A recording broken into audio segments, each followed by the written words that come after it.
It's just weird navigating that because that is still so new on YouTube and I'm not really sure how it works yet. Yeah, that's a good point. Like, yeah, that whole new podcast section, that's one that I have not explored at all. Yeah. And you're right. I don't think I've noticed been pushed a full podcast, unless it's something that I've subscribed to or whatever. Yeah. But I definitely, the same as you, I see all these clips coming up of big creator podcasts that are being recorded on video and then also posted as clips. I see that all the time. I just saw one. It was actually a Joe Rogan clip where he had Elon Musk on, and Elon Musk had drove the Tesla Cybertruck to the podcast, and Joe Rogan shot the Cybertruck with his bow and arrow. Like, that's kind of an iconic moment, you know? Yep. That's funny because that is such a visual thing to have on a podcast now. Like, I'm going to shoot the truck with a bow and arrow. Right. Clearly, video is top of mind for everybody doing this.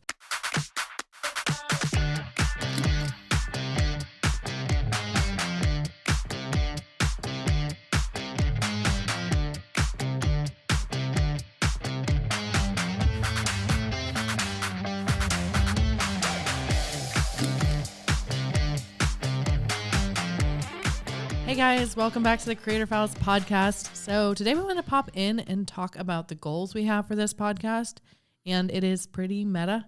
We really want to figure out what it takes to grow a podcast. And so, of course, we have other goals kind of inherently in these challenges. We do want to learn more about YouTube and blogging and other platforms that we test out with all of these challenges. We want to learn from our guests. We want to make connections with our guests, but we also really want to learn more about what it's like to grow a podcast, especially a public-facing podcast right now, because we've done quite a bit of podcasting in the past, but a lot of it are private podcasts for our Project 24 community. And then also a lot of them, they were just a while ago. Yeah. We haven't done it in a while. So we're just want to kind of dig into some of our goals and some things we want to test out and really discover about podcasting itself. You know, we've had these other podcasts that have been behind a paywall. And so we already have this audience who's kind of committed and interested in listening, but growing the audience, I'm very curious to see, you know, we've always, when we talk about podcasting, or kind of historically as we've talked about podcasting, it's always been, you know, podcasting is really great for strengthening your audience if you have a current audience, but it's more difficult to grow an audience. And so I'm really excited to kind of figure out the ins and outs of trying to grow up an organic podcast audience. So many people talk about it as if you almost can't. Like, well, if you have an existing audience, great. Yeah. But you're not going to grow the podcast. But surely there has to be some ways. Right. Well, you'd think, like, you know, there's tons of really, really popular podcasts out there. Well, how did they grow? Was it just luck every single time, you know, or only a few podcasts ever destined to take off? Right. I don't think that's the case. There's got to be something about strategy, or maybe there's like podcast algorithms or whatever. Like, I honestly don't know, but there's got to be something to make, you know, from point A to point B easier, and not just luck. And we're going to figure it out. We've got a long time to test this out. And something that I really want to figure out is how long it takes to start like ranking on the podcast searching. So when people search like an Apple podcast for a keyword, I know we don't come up yet. I want to see how long it takes before we can actually start ranking, if there's any tricks to speed that up. Paid promotion is another thing I'm really curious. I think it would be interesting to test it out, even though paid promotion really isn't typically our thing. Right. We're really into growing things organically, and I want to figure out how to grow it organically, but also test out what the potential is with paid growth, especially if it's just so hard on the discoverability side of things. You know, with YouTube or blogging, we know how to do it without paid promotion. We know it's possible, and we know it can be done fairly quickly. With podcasting, of course, I'm sure you can grow a podcast without paid promotion, but if we find that it's just taking too long and isn't really practical when some paid promotion could make a big difference early on, I think it'd be worth trying out. One of the big reasons we've done that historically is just because a lot of people that kind of find our brand really like that. You know, there's this group of people who may be willing to go out and, you know, change, you know, these nickels for dimes and, you know, do the paid promotion, do all that. But I think there's a lot of people out there who don't have the money to do that, and they just kind of want to bootstrap it, which is great, but it's not the only way. And like you said, sometimes it probably does make sense. You know, a lot of these big startups that happen, tech startups or whatever, a lot of them have money behind them. Right. And sometimes it takes money to get that engine rolling. So I definitely don't think it's something we should totally write off. I think in the past we've had our reasoning for not doing a ton of this paid promotion because I think we really have appealed to a lot of people by not. But I think that this is kind of a separate case study. And so I think there wouldn't be really an issue doing that. Yeah. And another thing we've been talking about is using other platforms. So of course we already have a bit of an audience, but still with the Creator Files podcast, since we've launched, we aren't getting a ton of downloads. Yeah. We're getting a couple hundred, few hundred if you count the YouTube side of things per episode. Mm-hmm. And we definitely want to bump that up a lot. And part of it is, we want to give more to our current audience, but we also want to grow it as much as possible. Like I would love to see what it takes to grow a podcast to be really big. And I wonder which platforms are best to grow a podcast alongside. What do you think about that? Yeah, well, I think that that's kind of a really interesting question because there's so many social platforms out there. Yeah. And I mentioned earlier, we've always kind of thought of podcasts as like this really great way to strengthen your audience, maybe not necessarily grow it, but like you said, there's really got to be a better way to grow the audience because I don't think it's just luck for all these large podcasts. So, is it Instagram? Do you post your podcast and then you post a clip on Instagram or a soundbite or whatever? Or is it, I don't know, Pinterest or Facebook or whatever? Like, what is it that could make the difference? I do think, over the last couple years, especially podcasting or video podcasting, I say particularly on YouTube, is becoming bigger and bigger. And I think that there's something about that. I think YouTube is, the YouTube algorithm is great for helping you find, helping the audience that you're looking for find you. And so I think that, you could kind of utilize that. I think we should be trying to utilize that to our advantage because YouTube will find an audience for us. And so I think that a lot of people have capitalized on that as podcasts have become kind of repopular kind of among a lot of mainstream creators. So I think YouTube, I would imagine YouTube is a really big one just due to their algorithms and what, kind of what that platform is for. Plus people like YouTube. It's just a totally different ballgame than maybe a podcasting platform. And, it's visual. So maybe, maybe you're sitting here listening to this podcast on a podcast app, but there are probably also people watching this podcast on video where we could potentially be putting up screenshots and, different things like that we want to illustrate as we talk about. So I think there's also power there, which then could convert into short clips, there's strategies that people are using on YouTube, kind of this whole thing that I'm explaining. And now, if you get enough views on YouTube, you're making ad revenue and maybe you can dump that back into the podcast. Maybe it's paid promotions. Like, I think that there's something there. And so I would imagine YouTube is a big piece, but there's probably other platforms that are really helpful too. And with YouTube, you have like the podcasting side of YouTube where they've, separated podcasts in their own category now. And that is so new. Yeah. And I don't feel like YouTube is recommending podcasts to me that are, set as actual podcasts. Sure, I'll see, maybe somebody summarizing Joe Rogan or maybe even a full Joe Rogan episode or something, a really huge podcast. But as far as like the podcast player side of YouTube, I don't know how they're promoting it. I've done some shorts for Creator Files and that has increased the spread a bit. I want to do more of those. Yeah. But yeah, it's just weird navigating that because that is still so new on YouTube and I'm not really sure how it works yet. Yeah, that's a good point. Like, that whole new podcast section, that's one that I have not explored at all. Yeah. And you're right. I don't think I've noticed been pushed a full podcast unless it's something that I've subscribed to or whatever. Yeah. But I definitely, the same as you, I see all these clips coming up of big creator podcasts that are being recorded on video and then also posted as clips. I see that all the time because those are a lot of those things that are being said. They're kind of semi-viral moments. I just saw one. It was actually a Joe Rogan clip where he had Elon Musk on and Elon Musk had drove the Tesla Cybertruck to the podcast and Joe Rogan shot the Cybertruck with his bow and arrow. Like that's kind of an iconic moment, Yep. And so like that's something that even though it was on the podcast, technically, it was that really short clip. And a lot of times that'll cause me to go listen to a full episode if I'm really interested in the guest or something. But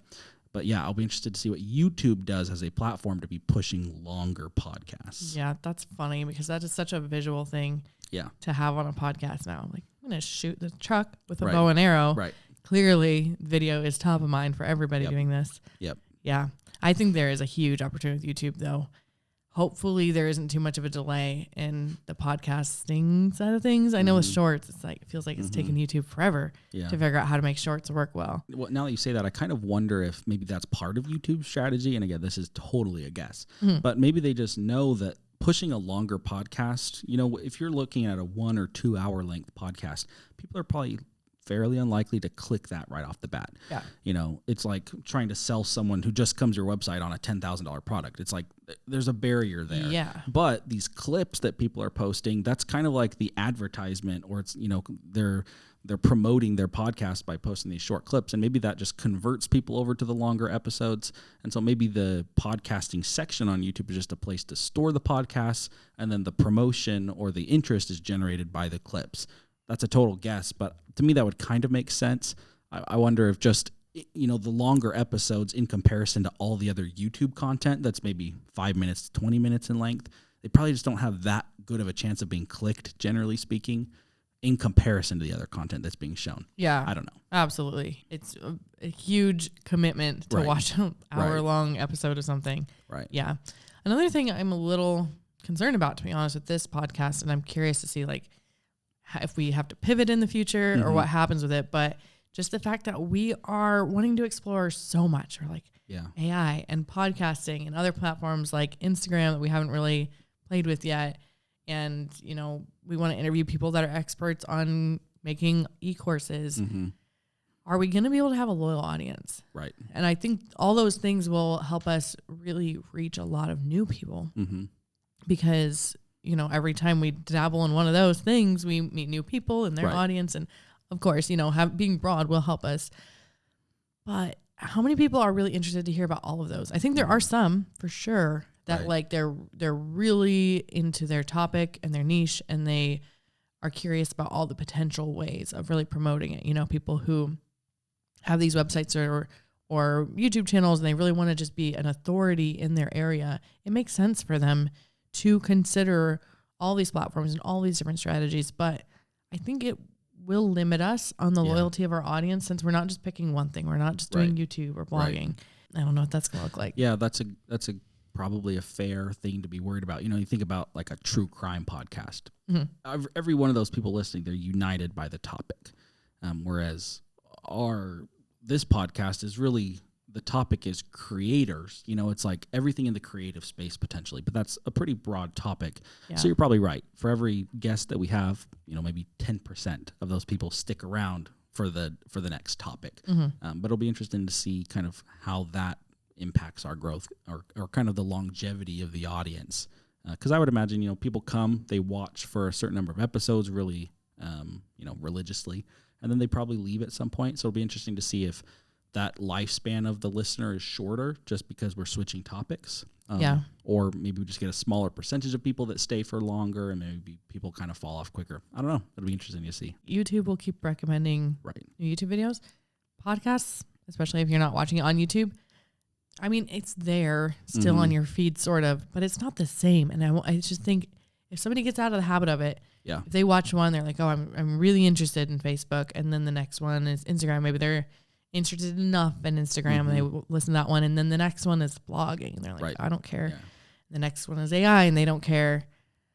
At what point do they stop making it a habit? And then, how important is these repeat, consistent listens for loyalty of your audience? So we're going to find out. That'll be interesting to find out. One other thing that I mentioned earlier to you is I'm interested about kind of the monetization. Yeah. We've had these internal podcasts for our audience kind of in Project 24, but we've not ever really done sponsorships on a podcast, or kind of fairly recently we haven't. Affiliate marketing potentially. I'd be just really interested to know what the monetization looks like. Is affiliate marketing on a podcast better than it is on YouTube because we have a really dedicated audience, or is it worse? Where does it fall in kind of the monetization value? We find a lot of value in the monetization on YouTube because we get YouTube ads kind of as a baseline. Usually it's not a ton of money, but then if you have a product or a service or something like that to offer your audience, people convert really well. Yeah. Is it the same for podcasts? Is it less? I don't know. That's one that I'm really, really interested to find out. Yeah, me too. I feel like for ads, it's pretty good. And I don't even know the numbers on it at all. I just know in my own experience listening to podcasts, I think I have tried, of my favorite podcasts, I think I have tried everything they've advertised that I even am remotely interested in. Sometimes they do an ad for something that I know I don't care about, but I don't know. I guess maybe it's the repeat little prompts that makes you think about it a lot, and I'm sure the trust that's built there, like, well, they're promoting this thing, I'll check it out. As far as affiliates, like if people actually go to the show notes, that's right. That's something to consider. And another thing is, I know this has been a problem for a few years now, is people using the codes and throwing them out all over the internet. Right. And so it's like you can have a really unique link in the show notes, but people are less likely to go to the show notes. I know I'm more likely to think about it later and just type in their code or whatever. But if we're not able to do that because of the way people are sharing them, and now AI is causing more problems with that, it's just like scanning the whole web for any codes, automatically applying them. It's so frustrating. Yeah. Because then there's no way to track how. Right. Yeah. One thing that I am also, maybe a milestone I'm excited for on the podcast is I feel like, with the sponsorship discussion, like we have to be sponsored by some of by the sponsors that sponsor every podcast. Yeah. It's like BetterHelp. Like they have to sponsor nearly every podcast I've ever listened to. There's some of these sponsors that literally sponsor every single podcast that I honestly think I've ever listened to. It's like, at what point do they sponsor a podcast? Do you have to have a certain number of listens or downloads every month? I don't know. It just feels like, I hear an ad come on a podcast and I sometimes play a game in my mind. It's like, okay, is it going to be Monday? Is it BetterHelp? It's like, there's like 5 of these huge sponsors that always sponsor people. So I'm excited to figure out what that landscape looks like on the sponsorship side. I was just listening to a podcast the other day, and the person on the podcast, the host, was talking about how they're kind of part of this agency, kind of a podcast agency where they work with, there's multiple creators in the agency, and then they have someone to help them find sponsors. Be really interesting to figure out if that would ever be worth it. Yeah. In this case, they got scammed, so it wasn't. But there's probably services. I know there's services like that for other creators, so I would imagine that there's probably some that would be worthwhile. For our listeners who want to grow a podcast, I want to figure out, like, how much is it the ads versus other ways, like you said, like affiliate links or, even promoting your own stuff that you create. Yeah, good point. Probably better in most cases. So it's hard. And it depends on, like, the type of podcast, right? Yep. If it's entertainment or something, or storytelling or true crime, like, what are you going to make an ebook about? Maybe a sweatshirt or a hat. Yeah, some merch. Some merch. Again, though, for merch to do well, it has to be pretty big. Yeah, you have to do volume. Yeah. Yeah, I don't know. There's probably a lot out there that we haven't even come across or explored yet, so it'll be really cool to get there. Yeah, definitely. I'm really excited to dive in and learn more about podcasting. So those are some of our goals. As far as, like, downloads and listens, hoping to get to, I'm hoping 2,000 at a minimum within a year per episode. 5,000 would be like the high end, but awesome. I don't think it's impossible. Yeah. So that's what we're going to go for. And yeah, we might pivot along the way. We might narrow the niche a little bit from, all of these platforms. We might narrow it down, but I would love to keep it open if we can, just so we can really explore everything. Because I know a lot of our audience, like in Project 24, they want to know which platforms are working and how to do a little bit of all of them or a little bit of a few of them. So thank you for helping grow this podcast, Nathan. I'm excited. It'll be fun. Yeah. And we'll talk to you guys next week. Bye.